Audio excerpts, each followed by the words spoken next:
Good morning, everyone. Today we read चतुर Birbal story. बहुत वर्षों पहले एक मुगल बादशाह थे। उनका नाम था अकबर। अकबर 13 वर्ष की आयु में ही बादशाह बन गए थे। वो कब राजा बन गए थे? जब वो 13 ईयर्स ओल्ड थे। उनके दरबार में 9 मंत्री थे। कितने मंत्री थे? 9 जो बहुत काबिल थे। उन्हें नवरत्नों के नाम से जाना जाता था। उनमें से एक थे बीरबल। बीरबल अपनी बुद्धिमत्ता और हाजिर जवाबी के लिए प्रसिद्ध थे। जो बीरबल थे वो बहुत ही बुद्धिमान थे, होशियार थे और उनके पास हर चीज़ का जवाब रहा करता था, हर चीज़ का आंसर रहा करता था। एक बार अकबर ने बीरबल से पूछा, ऐसी कौन सी चीज़ है जो सूरज और चांद नहीं देख सकते? बीरबल ने तुरंत उत्तर दिया, अंधकार। अकबर बीरबल के जवाब से बहुत प्रसन्न हुए। फिर बादशाह अकबर ने फर्श पर एक सीधी रेखा खींची। वे बीरबल से बोले, बिना मिटाए इस रेखा को छोटा करो। तो बीरबल मुस्कुराए। उन्होंने उस रेखा के नीचे एक और बड़ी रेखा खींच दी और बोले, जहाँपना बताइए कौन सी रेखा छोटी है?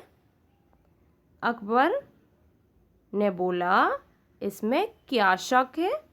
मेरी खींची रेखा छोटी है। बीरबल बोले, जी हाँ, आपने जो रेखा खींची थी मैंने उसे मिटाया नहीं, फिर भी वह छोटी हो गई। अकबर देखते ही रह गए क्योंकि बीरबल बहुत ही बुद्धिमान थे और उनके पास हर चीज़ का सॉल्यूशन रहा करता था। नेक्स्ट देखिए, आपकी स्टोरी आती है तितली। Lesson number 4। रंग बिरंगी चंचल और कोमल सी तितली बच्चों को बहुत भाती है। जहाँ रंग बिरंगे फूल खिले हों तो मंडराती हुई तितलियाँ उस बगीचे की शोभा बढ़ाती हैं। इनकी चंचलता और सुंदरता से आकर्षित होकर बच्चे इन्हें पाना चाहते हैं, लेकिन चंचल तितली आसानी से पकड़ नहीं आती है और मन में उत्सुकता बनी रह जाती है। अक्सर बच्चे ऐसा सोचते हैं कि जब तितली उड़ती है तो उन्हें देखने में बड़ी सुंदर लगती है, रंग बिरंगी।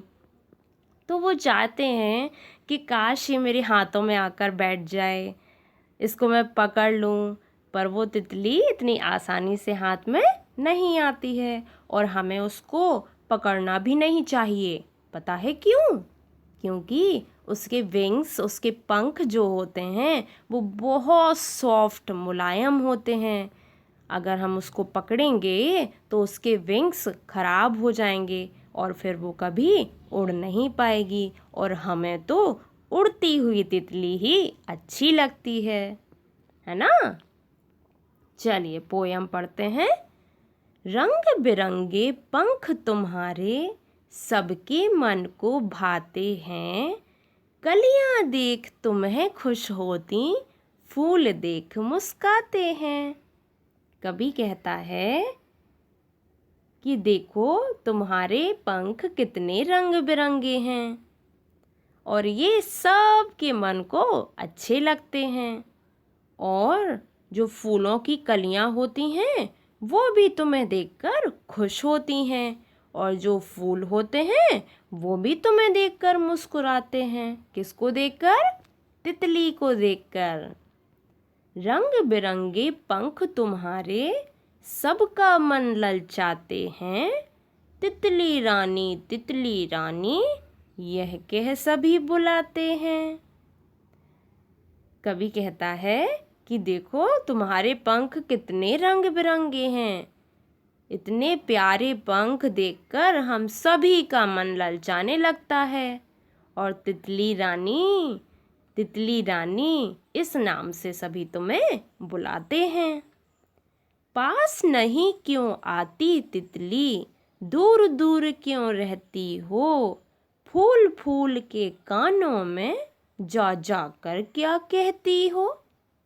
कवि कहता है कि तितली रानी तुम पास भी नहीं आती और दूर दूर भागती रहती हो, पर फूलों के पास बैठकर उनके कानों में पता नहीं क्या क्या कहती हो। सुंदर सुंदर प्यारी तितली, आँखों को तुम भाती हो। इतनी बात बता दो हमको, हाथ नहीं क्यों आती हो। कवि कहता है कि तुम्हारे पंख कितने सुंदर हैं, कितनी सुंदर लगती हो तुम, और हमारी आँखों को भी बहुत सुंदर लगती हो। बहुत अच्छा लगता है हमारी आँखों को जब तुम्हें देखते हैं तो। लेकिन इतनी बात बताओ कि तुम हाथ क्यों नहीं आती हो जब हम पकड़ना चाहते हैं तो। इस डाली से उस डाली पर उड़ उड़ कर क्यों जाती हो। फूल फूल का रस लेती हो, हमसे क्यों शर्माती हो। कवि कहता है कि तितली रानी तुम एक डाली से दूसरी डाली, दूसरी डाली से तीसरी डाली ऐसे जाती रहती हो और उड़ उड़ कर सभी डालियों पर जाती हो। फूलों के पास भी जाती हो, उनसे रस ले लेती हो, पर हमसे क्यों शर्माती हो, हमारे पास क्यों नहीं आती हो। तो कवि ने ये प्यारी सी स्टोरी बनाई और इस स्टोरी के राइटर हैं नर्मदा प्रसाद खरे। ये इन्होंने लिखी है। अच्छा, नीचे कुछ क्वेश्चन दिए गए हैं, बताइए जल्दी से कि तितली हमारे पास क्यों नहीं आती होगी। और दूसरा क्वेश्चन है कि तितलियां हमारे पास आएं इसके लिए हमें क्या करना होगा। ये आप सोचकर बताएंगे। ओके। इस लेसन की 2 मीनिंग्स हैं। ये आपको अपनी हिंदी फर्स्ट की नोटबुक पर लेसन 4 डालकर राइट करनी है। भाते हैं मीन्स अच्छे लगते हैं। हाथ नहीं आना मतलब पकड़ में ना आना। तो आपको ये दोनों मीनिंग्स अपनी नोटबुक पे राइट करनी है। ओके।